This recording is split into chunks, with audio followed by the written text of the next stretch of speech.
안녕하세요. 축구 전문 기자 한준입니다. 지금까지 많은 보도가 나왔던 이강인 선수의 파리 생제르맹 이적 협상, 왜 아직도 결론이 나지 않는 것인가, 왜 공식 발표가 나지 않는 것인가 궁금하신 분들이 많을 것 같은데요. 이제 그 결론을 볼 수 있는 시간이 다가오고 있습니다. 유럽 축구의 회계연도는 6월 30일부터 7월 1일 사이에 변동이 돼요.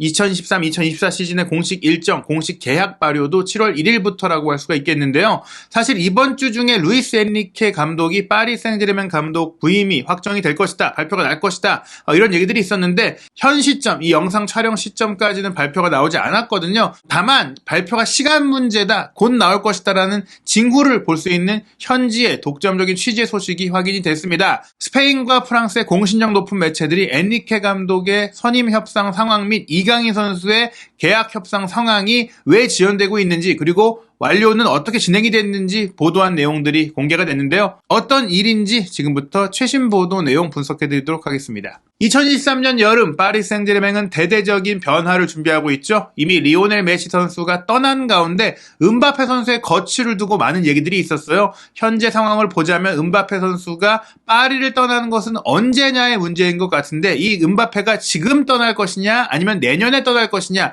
이게 결정이 돼야만 파리의 이후 팀 운영 방향이 결정이 되고, 엔리케 감독의 계획이라든지 또 이강인 선수를 비롯한 다른 공격 파트너의 조합 문제까지도 정리가 되니까, 또 그런 것들이 정리가 돼야만 공식 발표를 할 때 인터뷰 코멘트의 내용과 회장과 디렉터의 또 코멘트가 달라질 수가 있기 때문에 현재 지연되고 있다, 이렇게 보시면 될 것 같아요. 일단 엔리케 감독은 최근 파리를 다녀온 것이 확인이 됐습니다. 스페인의 4대 스포츠 신문이자 바르셀로나 소식에 정통한 스포르트의 최신 보도, 한국 시간 현재 6월 30일 새벽에 나온 보도를 보면 엔리케 감독이 파리를 방문하고 바르셀로나로 돌아왔다라고 썼는데, 이거를 확인할 수 있는, 팩트라는 것을 알 수 있는 영상까지 공개가 됐어요. 직접 공항, 엘프랏 공항에서 엔리케 감독이 파리에서 돌아온 것이 이제 포착이 됐기 때문입니다. 또 파리 지역 일간지인 르 파리지앵의 보도에 따르면 루이스 엔리케 감독이 파리에 이틀 동안 머무르면서, 즉 현지 시간으로 수요일, 목요일에 머무르면서 파리와의 모든 계약 협상 세부 사항까지도 완료를 지었고, 또 이제 코칭 스태프 선임 작업까지도 모두 끝냈고,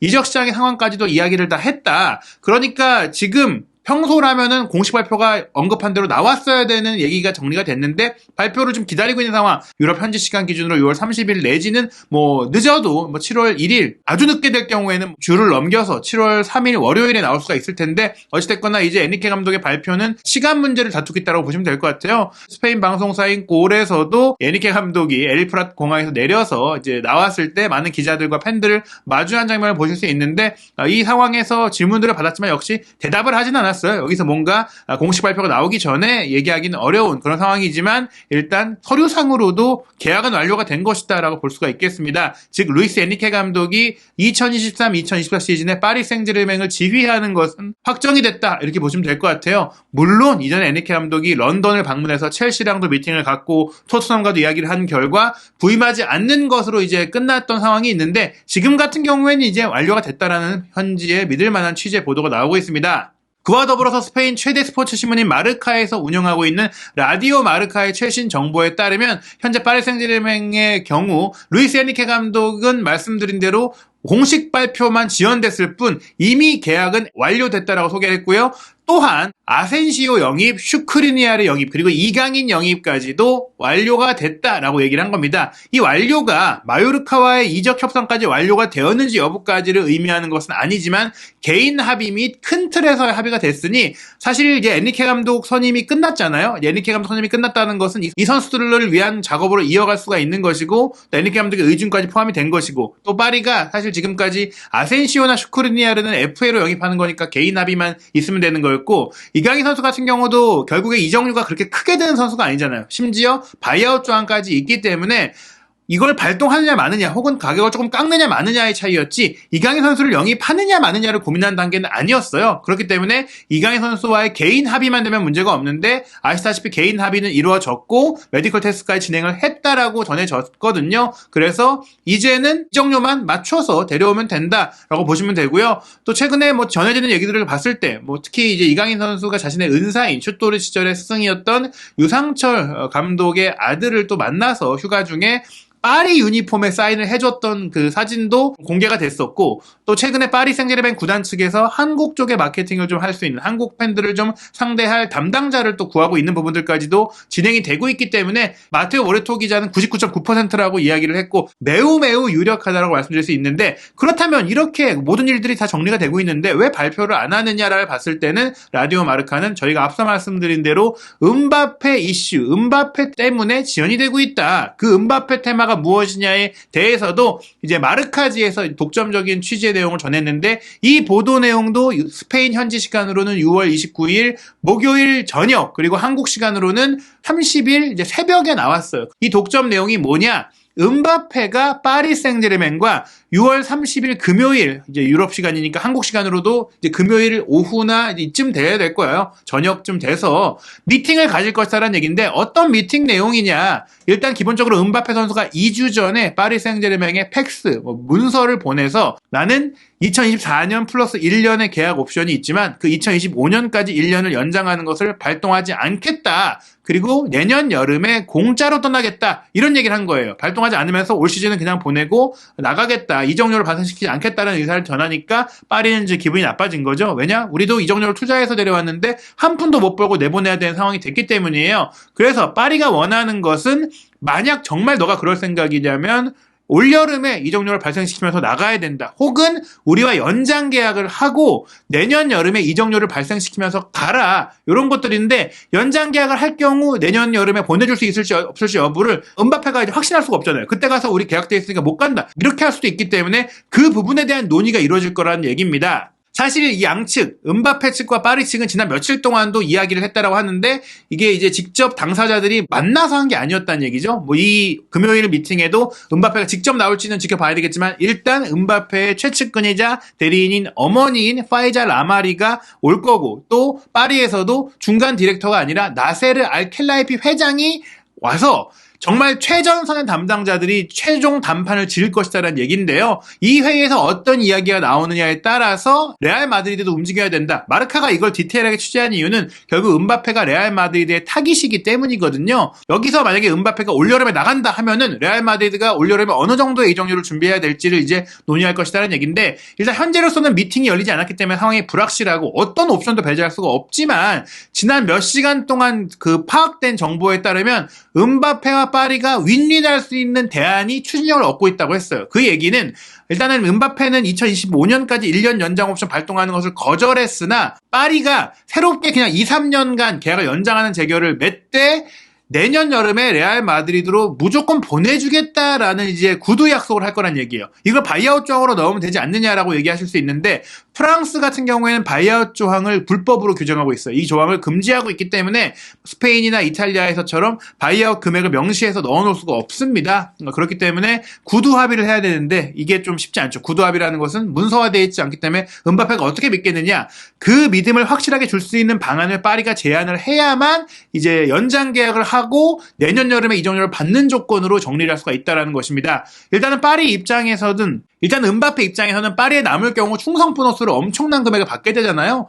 그런 부분들이 있기 때문에 그 돈을 받으면서 본인이 이제 FA로 갈 때 레알 마드리드에서 받을 수 있는 계약금 정도를 좀 포기하고, 본인도 조금 이제 구단도 자신에게 투자한 돈을 회수할 수 있도록 그 정도의 좀 조율은 되지 않을까라고 생각이 되는데, 사실 앞서 말씀드린 대로 음바페가 이제 계약을 연장하지 않을 것이다라고 이제 문서 편지를 보내면서 구단과 선수 사이의 관계가 심하게 냉각됐지만, 일단 알켈라이피 회장은 음바페 측과 음바페 가족들과 관계가 좋다고 해요. 실제로 지난해 여름에 음바페 선수가 레알 마드리드로 이적을 막 추진할 때 잔류시키면서 설득했던 인물이 알켈라이피인데, 이 알켈라이피가 아주 오랜 기간 동안 음바페 선수 및 음바페 선수의 가족들, 에이전트인 어머니까지도 좋은 관계를 맺었으니까, 그런 인간적인 관계를 통해서 이번에도 조금 이제 긍정적인 협상이 나오지 않을까라고 얘기를 하는 겁니다. 하지만 그럼에도 불구하고 이게 결렬이 되고 올여름에 결국에는 재계약을 안 하는 상태가 된다면 레알 마드리드가 1년 전에도 2억 유로를 쓸 쓰려고 했으니 이번에도 2억 유로 정도는 좀 쓸 생각이 있으니 지켜봐야 된다라는 게 이제 마르카의 보도 내용인데요. 이 음바페 미팅이 나온 이후에 떠나든 남든 음바페급의 선수를 또 데려와야 되는지 또 그 자금을 어떻게 투자해야 되는지 그에 대한 이적 정책도 바뀌니까 그런 것들을 정립하고 이제 엔리케 감독 선임 발표하고 나머지 확정된 선수를 영입하고 그리고 추가적인 이제 행보를 결정할 수가 있겠죠. 음바페가 남는다면 사실 큰 돈 쓰지 않고 공격 라인은 아까 지금 형태 언급된 선수들만으로도 마무리가 될 수 있어요. 이게 공격진에 대해서는 그런 건데 수비 라인은 보강이 반드시 필요한 상황이거든요. 그러다 보니까 이제 리카 에르난데스 같은 경우에는 파브리치오 로마노 기자도 그렇고 프랑스의 유력 매체들도 그렇고 현지 시간 목요일에 이미 이제 사인을 할 것이다라는 얘기들이 나왔어요. 이제 현지 시간 목요일이 지나갔고 한국 시간으로는 금요일이 됐기 때문에 이 사인이 이루어졌는지 모르겠지만 히어 위거까지 뛰었거든요. 리카 에르난데스의 영입도 이제 마무리가 계약상으로는 됐고 발표만 남았다라고 볼 것 같고요. 3년 계약이라고 해요. 리카 에르난데스가 아무래도 몸 상태 문제들, 부상의 이슈들이 좀 있었기 때문에 장기 계약을 맺기에는 파리도 조금은 이제 우려가 됐던 것 같습니다.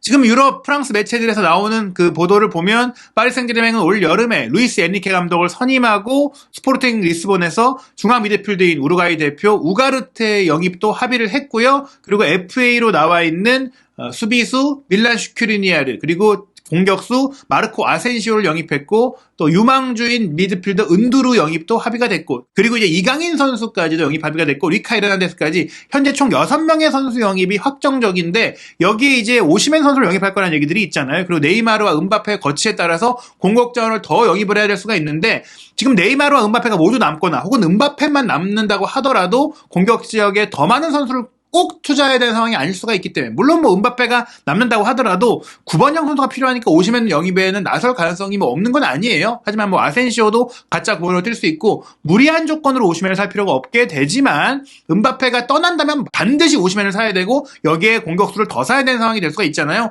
이런 부분들을 정리해야 되기 때문에 모든 것들이 지연되고 있다. 다시 한번 말씀드리겠습니다. 지금 엔리케 감독이 올 경우에는 역삼각형 미드필더 2명의 메짤라를 쓰는 4-3-3 포메이션을 쓸 가능성이 큽니다. 과거 셀타비고에서도 그렇고 바르셀로나에서도 그렇고 또 스페인 대표팀에서도 이런 그 역삼각형 4-3-3 포메이션을 많이 썼기 때문인데요. 지금 음바페가 남을 경우에는 음바페가 최전방 왼쪽에 네이마르 오른쪽에 아센시오가 뛰고 이강인 선수가 좌우 측면에 모두 전천으로 뛸 수 있는 로테이션 자원으로 뛸 수가 있고요. 또 선발 출전도 할 수 있는 자원이 되겠죠. 만약에 이제 음바페가 남고 오시멘이 오게 될 경우에는 오시멘이 최전방으로 가고 음바페가 왼쪽 네이마르가 오른쪽으로 가고 아센시오와 이강인이 모두 공격 세 자리를 볼 수 있는 또 전천후 로테이션 자원으로 가동을 하게 됩니다. 그리고 역삼각형 미드필드 같은 경우에는 베라티를 지금 루이스 엔리케 감독이 쓰겠다라는 입장을 보였다고 했기 때문에 베라티가 남때 파비안 루이스가 떠날 수가 있기 때문에 비티냐, 솔레르, 우가르테, 이강인이 조금 이제 조합을 이루지 않을까. 헤나투가 이적 가능성이 있고 이제 에메리는 유망주이기 때문에 은두루까지도 경험이 부족한 선수이기 때문에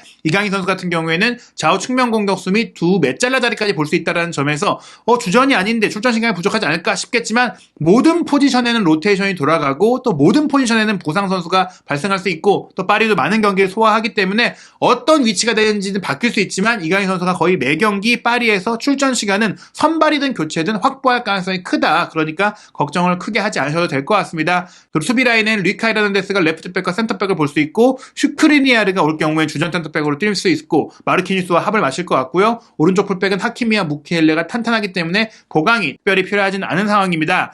과연 엔리케 감독의 선임 발표가 언제 이뤄질지 그 발표에서는 어떤 멘트가 나오고 또 이강인 선수의 이적은 어떻게 완료가 될지 지금 일부 매체 스페인의 보도에 따르면 아직 마요르카와 파리의 합의가 안 됐다는 얘기들이 있어요. 마요르카는 2,200만 유로를 최소한 원하고 파리는 1,500만 유로까지 깎고 싶어 한다는 얘기들이 계속해서 좀 흘러나오고 있는데 뭐 아마 이 정도의 금액 차이는 옵션이라든지 다른 여건을 통해서 채워지지 않을까 싶어요. 결국에는 발표가 언제냐의 문제일 뿐이다. 현재로서는 이강인 선수의 파리행은 매우 유력하다라고 말씀드릴 수 있겠습니다. 과연 음바페가 이강인 선수와 함께 뛰는 그림으로 이루어질지 아니면 김민재 선수와 나폴리에서 함께 했던 오시멘이 이강인 선수의 패스를 또 받아먹는 새로운 공격수로 오게 될지 이강인 선수의 파리 생제르맹 도전 상황 한준TV에서 최신 소식 곧바로 전해드리도록 하겠습니다.